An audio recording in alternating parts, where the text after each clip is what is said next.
नमस्कार। आज हमारे साथ एक बार फिर सुमित पीर साहब और बात करने के लिए इनका फेवरेट टॉपिक वही कि रुपी यानी कि हमारा प्यारा रुपया वो किस किस लेवल पे पहुंच के अब इंटरनेशनल करेंसी बनता दिख रहा है। मैं नहीं बोल रहा, सुमित पीर साहब नहीं बोल रहे, बोल रहा है न्यूयॉर्क टाइम्स जिसको कांग्रेस बहुत अच्छी तरह से पढ़ती है और पाकिस्तान बहुत अच्छी तरह से पढ़ता है, ओपोजिशन पढ़ती है। मैं कोई मोदी जी का फॉलोअर नहीं हूं, उनकी पार्टी का मेंबर नहीं हूं, लेकिन कहीं ना कहीं मुझे ये दिखता है कि प्राइम मिनिस्टर मोदी की अचीवमेंट को उनको बताना चाहिए, ऑपोजिशन को भी मानना चाहिए कि ये अचीवमेंट थी। मैं उनकी अचीवमेंट उन्हें देना चाहता हूं, हालांकि मनमोहन सिंह जी के टाइम पे भी मैंने उनकी अचीवमेंट बताई थी कि उनकी अचीवमेंट क्या, और आज भी बताता हूं। सर, पहली चीज, रुपी इज द न्यू डॉलर, ऐसा आज छापा न्यूयॉर्क टाइम्स ने। क्या कहेंगे सर? रोहित भाई, सबसे पहले आपको नमस्कार, सभी दर्शकों को प्रणाम और साधुवाद, शो पे बुलाने के लिए धन्यवाद। ये वॉल स्ट्रीट जर्नल और इकोनॉमिक टाइम्स में भी आया है, इंडिया में भी आया है। अब रोहित भाई हो क्या रहा है, देखिए ये एक बहुत, अगर ये जो आज बात ये लोग इंटरनेशनल पब्लिकेशन है, हमारी पब्लिकेशन कर रही है, ये आप और हम तो पिछले 6 महीने से कह रहे हैं। मैं तो प्रेडिक्ट कर चुका हूं कि rupee will be international currency soon, और हमने काफी इसकी ट्रेजेक्टरी भी बताई। हमने एक वीडियो भी कर रखा है इस पे कि मोदी जी ने कैसे बढ़ाई रुपये की औकात। देखिए रोहित भाई, 3 4 5 चीजें हो रही। जो हमारा यूपीआई है, यूनाइटेड पेमेंट्स इंटरफेस, ये ऑलरेडी 18 कंट्रियों में माननीय है। It is working in 18 countries. 34 कंट्रियों के साथ रुपी में ट्रेडिंग की बात हो गई है। 12 कंट्रियों के साथ फिर एमओयू यूपीआई को लाने का हो गया है। तो 18 और 12 आपके हो गए करीब 30 कंट्रियां। 34 कंट्री में रुपया ऑलरेडी ट्रेडिंग हो रही है। और मजे की बात यह, कल जो खबर आई थी, 64 कंट्रियां, 64 countries have expressed their interest for rupee and their local currency trading। और आपको जान के खुशी होगी रोहित भाई, उसमें इटली और जर्मनी भी आते हैं। इटली की जो एम्बेसडर प्राइम मिनिस्टर यहाँ आ रहे और जर्मनी के जो चांसलर यहाँ आ रहे, एक मुद्दा ये भी है। यहाँ क्या हुआ, अब होगा क्या? जैसे ये चीज होती, जैसे आपकी करेंसी 40 से 50 कंट्रियों में ट्रेड होने लगी, ऑटोमेटिकली आईएमएफ की बास्केट में आ जाएगी। आईएमएफ की बास्केट में आने का मतलब है हर एक, ये एक इंटरनेशनल करेंसी हो गई। इसका मतलब हर एक को रुपए में रिजर्व रखने पड़ेंगे, इंक्लूडिंग पाकिस्तान। पाकिस्तान को भी अब रुपए में रिजर्व रखने पड़ेंगे। तो कहने का मतलब ये है कि देखिए, हमने बिना चुपचाप अपना, बिना कुछ कहे, बिना कुछ करे रुपये को इंटरनेशनल बनाए। ई रुपये हम ऑलरेडी लॉन्च कर चुके हैं। अब उससे क्या होता है, हमारी डिपेंडेंस डॉलर पे घट जाती है, हमारे फॉरेन एक्सचेंज रिजर्व बढ़ते हैं। और मैं आपको बताऊं, जिस दिन इंडिया का फॉरेन एक्सचेंज रिजर्व करीब 1.5 ट्रिलियन क्रॉस कर गया, उस दिन इंडिया, आप मान लीजिए उसी दिन लगभग इंडियन सुपर पावर डिक्लेयर कर सकते हैं, आप उसको डिक्लेयर कर सकते हैं आप। और दूसरी बात आपको बताऊं भाई, 2045 हमारा जीडीपी होगा 25.8 ट्रिलियन। ईएनवाई का नंबर है, मिनिमम नंबर है, पेसिमिस्टिक नंबर है। और अगर आप सेक्टर देखिए, हर कोई है। आज मैं आपको बताऊं, हमारे सेक्टर से टूरिज्म 500 से 1 ट्रिलियन, हमारा स्पेस देखिए करीब 500 बिलियन से 1 ट्रिलियन। हमारा पेमेंट्स मार्केट रोहित भाई आज $7 ट्रिलियन की वैल्यूएशन है दुनिया में। 66% of the money spend 66% of the money spend in India is digital. और आपको बताओ, जितना अमेरिका और चाइना में डिजिटल स्पेंडिंग नहीं होती, उससे ज्यादा स्पेंडिंग इंडिया में हो रही है।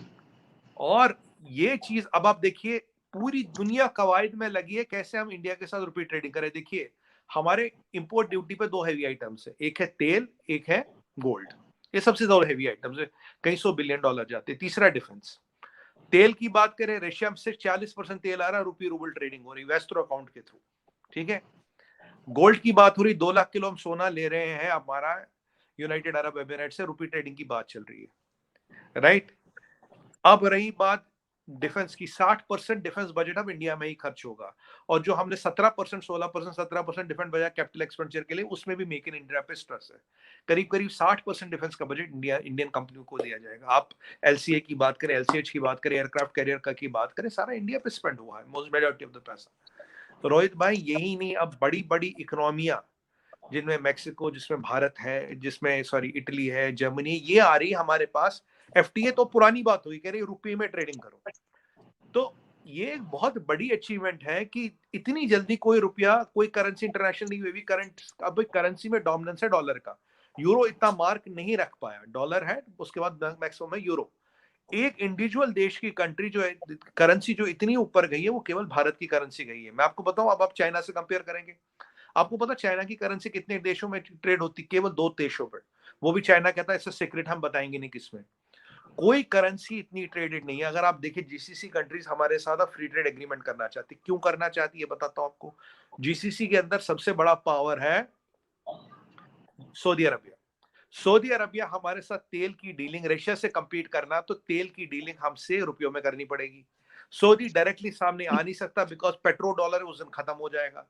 जब अमेरिका ने, आपसे मैंने बात की थी, जब अमेरिका ने नोपेक लाया था, मैंने उस दिन बोला, मैंने कहा रोहित भाई आज मान लीजिए डॉलर पे सेंध लग गई, अमेरिका ने रशिया को स्विफ्ट से निकाला, मैंने बोला आज डॉलर कमजोर हो गया, क्योंकि रशिया ने भी अपना रास्ता ढूंढा। अब सऊदी डायरेक्ट नहीं आ रहे, जीसीसी के थ्रू आ रहे। अगर जीसीसी के साथ एफटी और रुपी ट्रेड होता है तो सऊदी तेल हम जीसीसी के थ्रू लेंगे और रुपये दे के लेंगे। तेल और गोल्ड निकल गया और डिफेंस निकल गया तो हमारे फॉरेन एक्सचेंज चाहिए किस लिए? और सबसे अच्छी बात, जिसके पास हमारा रुपया होगा वो तो हमसे ही लेगा ना। इंडिया रुपी लेके वो कहीं इंग्लैंड से तो सामान खरीद नहीं सकता, पाकिस्तान से सामान खरीद नहीं सकता, जर्मनी से सामान खरीद नहीं सकता। इंडिया रुपए का रिजर्व हो तो इंडिया से ही सामान खरीदेगा। और आपको एक और चीज मैं बताऊं, इसमें आपको पता है ये काफी लोगों की धारणा है कि जी मोदी जी ने इकोनॉमी खराब कर दी, मोदी जी को इकोनॉमी चलानी नहीं आती, ये नहीं आता वो नहीं आता। 982 बिलियन का फॉरेन एफडीआई आया है इंडिया में, 982 बिलियन का।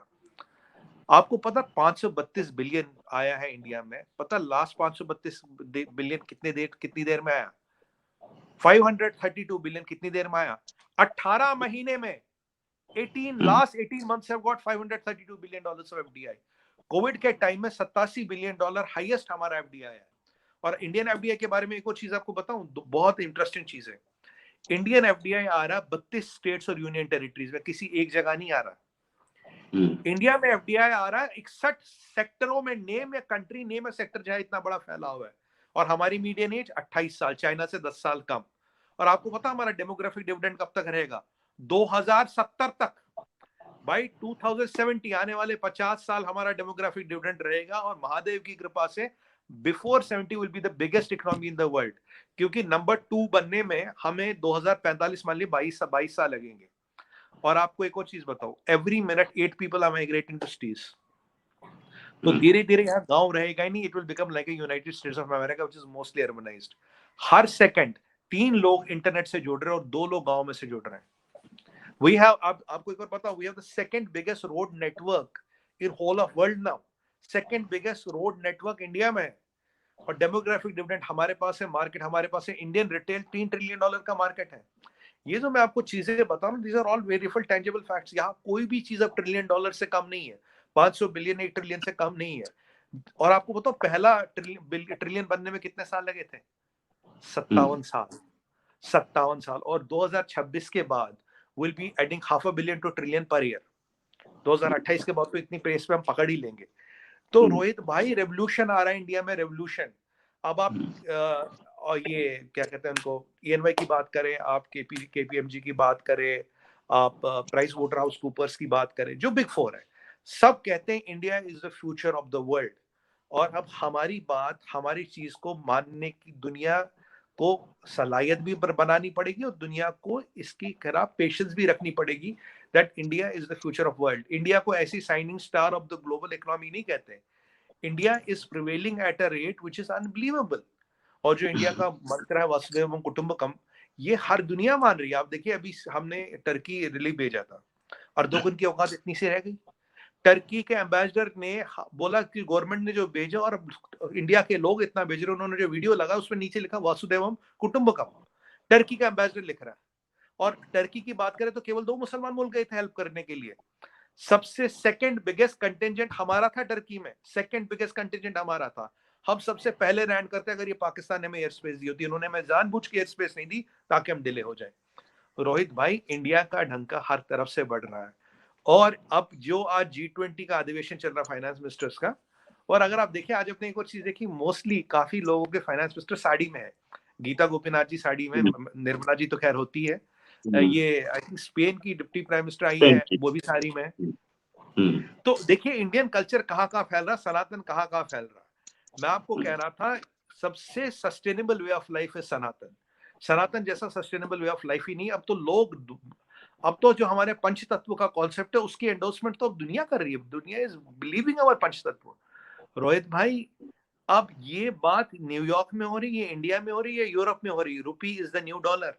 और महादेव की कृपा से देखिए, हमने शुरू की थी, I think we started on 13 July 2022। आज कौन सा महीना है?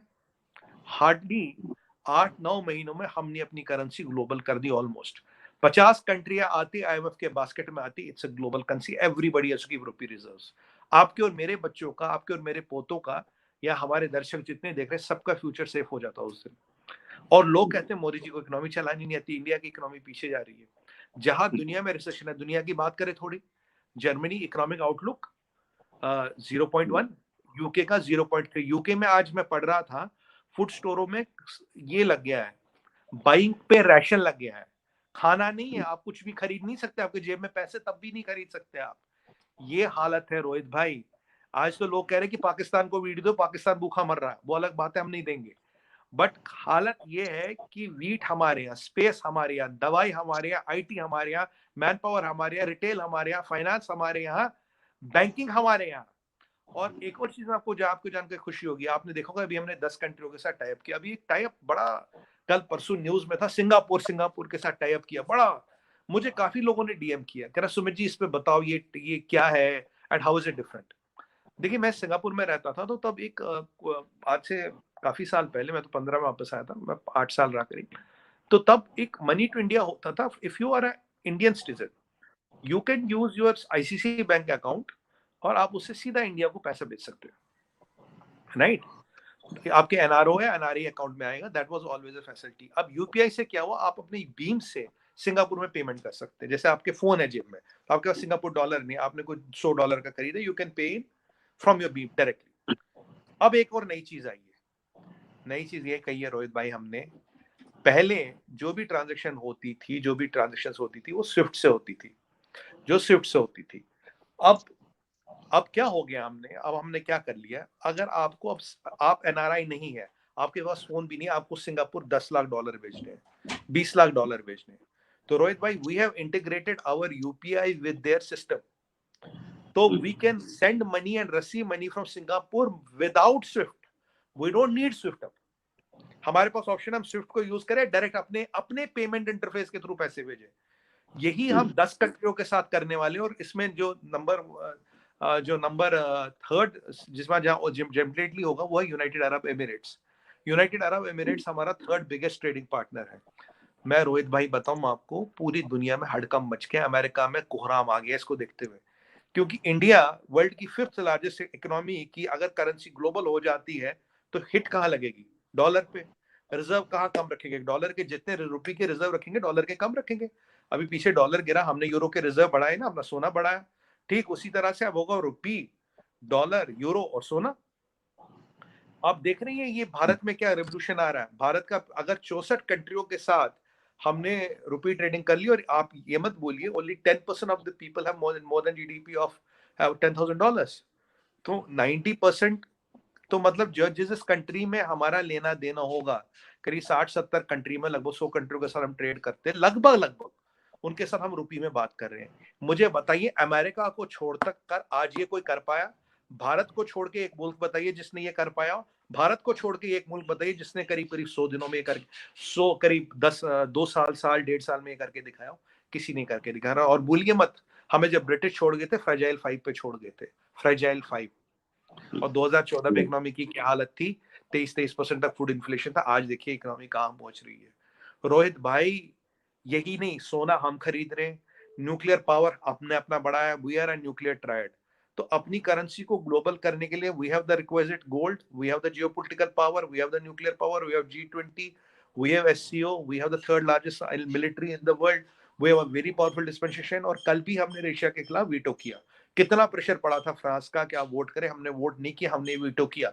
Independent foreign policy, religion agnostic foreign policy. हम किसी जाति या किसी रिलीजन से कहीं हमारी बनती कटती नहीं है।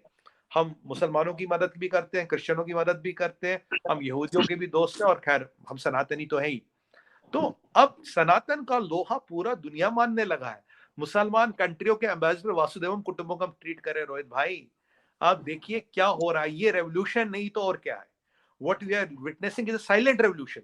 रेवोल्यूशन वही नहीं फ्रेंच रेवोल्यूशन जिसमें गर्दनें कटे, ये एक इकोनॉमिक रेवोल्यूशन आ रहा है इंडिया में, जो हम धीरे धीरे जिसको हम आगे चला रहे हैं। And this is what is happening. और बिल्कुल चुपचाप तभी दुनिया कहती है द मोस्ट स्टेबल इकोनॉमी अभी is the Indian economy. And remember sir, we are a self consuming economy, हम किसी पे डिपेंडेंट नहीं है अभी। और जिस दिन हमारा जीएसटी कलेक्शन करीब आज से 1.8 टाइम्स हो गया या 1.9 टाइम्स हो गया what we are doing right now, sir nobody can shake this country.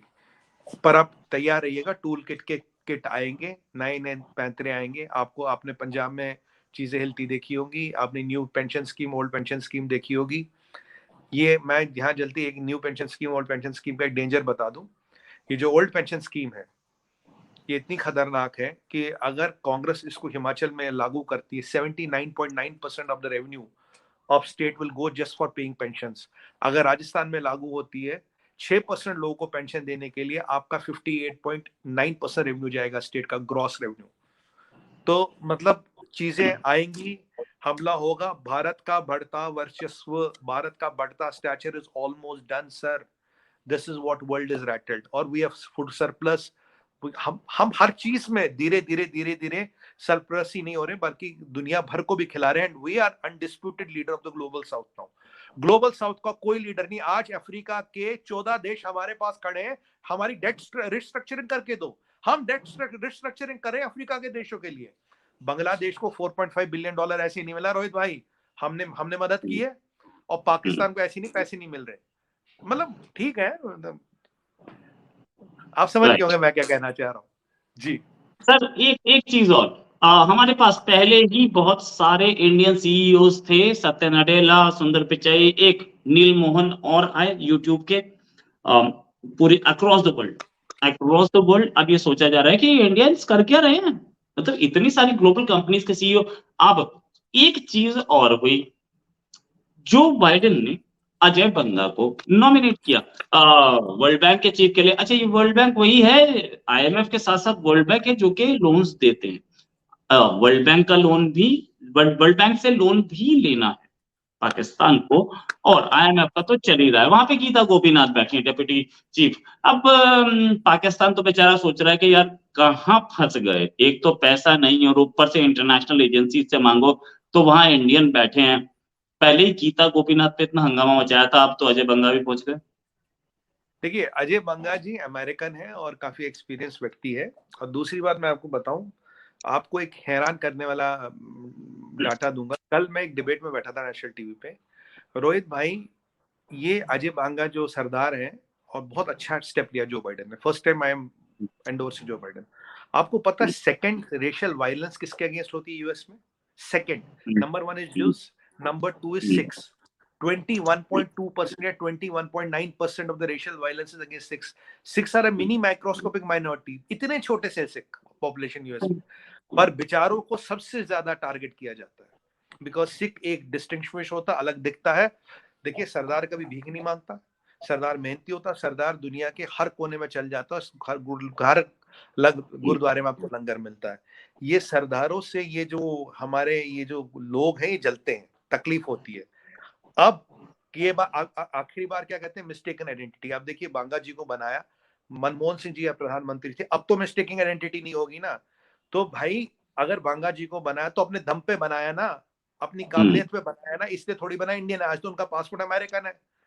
नील मोहन जी को बनाया तो अपनी काबिलियत पे बनाया ना। तुम्हारे हाफिज सईद, कल देखा हाफिज सईद घूम रहा था गार्ड लेकर, रेंजर के कमांडोज को प्रोटेक्ट कर रहे थे। कल किसी ने बोला था पाकिस्तान खुद एफएटीएफ की ग्रे लिस्ट की जाने में तैयारी, हाफिज सईद तो ओपन में आया ना। जिनका जनाजा पढ़ना, जिन टेररिस्टों को पता नहीं कौन मारा है, हिजबुल मुजाहिदीन के, हमें तो नहीं पता, बहुत टेररिस्ट मारे जा रहे हैं खुद पाकिस्तान में। कुछ विचित्र घटनाएं हो रही है, अब पता नहीं कौन मारा रोहित भाई, हमें तो कुछ नहीं पता। पर हाफिज सईद को खुद जनाजे में आना पड़ा। यहाँ है हाफिज सईद, वहां है अजय बांगा, यहाँ है लकवी, वहां है मोहन साहब। तो ये तो है ना। अगर आपने जिस दिन अपनी किताबों में रेडिकलाइजेशन डाला, जिस दिन आपने रेडिकलाइज किया, जिस दिन आपने फिजिक्स के सामने नोट लिखा कि कुरान में ऐसा नहीं लिखा पर ये फिजिक्स है, तो उस दिन तो आपकी खत्म हो गई ना। You have no manpower, you have all radicalised manpower. आपके यहाँ मैन पावर कहाँ? आपके तो सारे रेडिकलाइज्ड हैं। जब मैं कहता था, मैंने एक पाकिस्तान के शो में बोला, मैंने बोला सलाउद्दीन आपके यहाँ, कह रहे नहीं हमारे यहाँ तो नहीं है सुमित जी। अब मैं उन मैडम से पूछना चाहता हूँ, नाम लेना ठीक नहीं है, मैडम आपने देख लिया सलाउद्दीन को? देख लिया? आपके रेंजर के कमांडो प्रोटेक्ट कर रहे हो उसको, रेंजर के। ये है नेशनल एसेट्स ऑफ पाकिस्तान। हमारे नेशनल एसेट दुनिया में अपना और भारत का नाम ऊंचा कर रहे हैं। आपको रोहित भाई 2-3 चीजें जाते जाते बोल दूं। हमारा diaspora is only less than 1%। 6% tax देते हैं हम यूएस में, 6%। एवरेज यूएस की हाउस होल्ड की इनकम है $50,000, हमारी है $90,000। एवरेज यूएस में 30% लोग करीब ग्रेजुएट होते हैं, हमारे 64% लोग ग्रेजुएट होते हैं। सर दम रखते हैं, खब रखते हैं और अपने बलबूते पे खड़े, अपनी मेहनत पे खड़े हैं। और जन्मभूमि कोई हो, कर्मभूमि को, जन्मभूमि और कर्मभूमि का फर्क जानते हैं। We are loyal to our salt. अभी तो देखिए भारतीय कहाँ कहाँ नहीं पहुंचेगा। आप देखा, आपको इनको एक और पाकिस्तानी आपका शो देखते बता दो इनको, निक्की हेली बहन जी हमारी सरदारनी है प्राइम प्रेसिडेंट के रेस के लिए, और कल विवेक रामास्वामी भारतीय मूल के वो प्रेसिडेंशियल रेस के लिए उठे हैं। भैया अभी तुम देखो भारतीय कहाँ कहाँ आएंगे, कितने आएंगे, इतने आएंगे कि तुम रश खा के मर जाओगे। आज तो पाकिस्तानी यूट्यूबर ने एक वीडियो में देख रहा था, उसमें पाकिस्तान के लोग कह रहे हैं हमें मोदी चाहिए, मोदी जी हम पे हुकूमत कर लो, हम मोदी के अंडर आने को तैयार है। ये तो हालत है पाकिस्तान में। हमारा करेंसी ग्लोबल हो गया। और रोहित भाई आपने यूपी का इन्वेस्टर समिट देखा? $354 बिलियन का निवेश आ गया। 300 बिलियन तो पाकिस्तान का जीडीपी है। $354 is 35 Guna foreign exchange reserve of Pakistan. ये तो निवेश आया है। बस एक इन्वेस्टर समिट 2 दिन का किया हमने, केवल 2 दिन का, महाराज जी के नेतृत्व में। और ये योगी जी के बारे में उल्टे सीधे बातें करते हैं।